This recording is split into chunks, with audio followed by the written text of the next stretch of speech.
Otrs jaunums ir Ilzes Jansones grāmata Pasaules troksnis.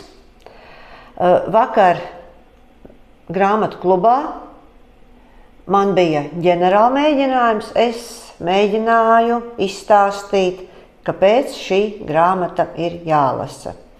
Manā ieskatā tā ir unikāla. Man viņa patika. Man viņa patiešām patika.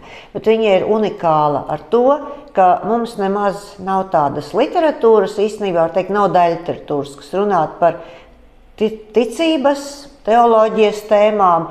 Un te ir ļoti labi Lolita Thompsone ierakstījusi, Pasaules troksnis ir neticami cilvēcīgs un vienlaikus teoloģiski romāns par ticību. Un faktiski tas ir, man šķiet, darbam, kas būtu jāizlasa visiem. To es saku kā masticīgs cilvēks, kā neizdevies katolis. Es biju uz grāmatas atvēršanas svētkiem. Ārkārtīgi nopriecājos par autoru, par Ilzi Jansoni, cik viņa ir dzīva, cik viņa ir dabiska, un nevajag domāt, ka teologi un vispār cilvēki, kas runā par Dieva mīlestību, ka tie ir kaut kādi nūģi un tā. Tas ir, es vienkārši noķēru kaifu un autors. Un tēma ir tāda, kas liek padomāt.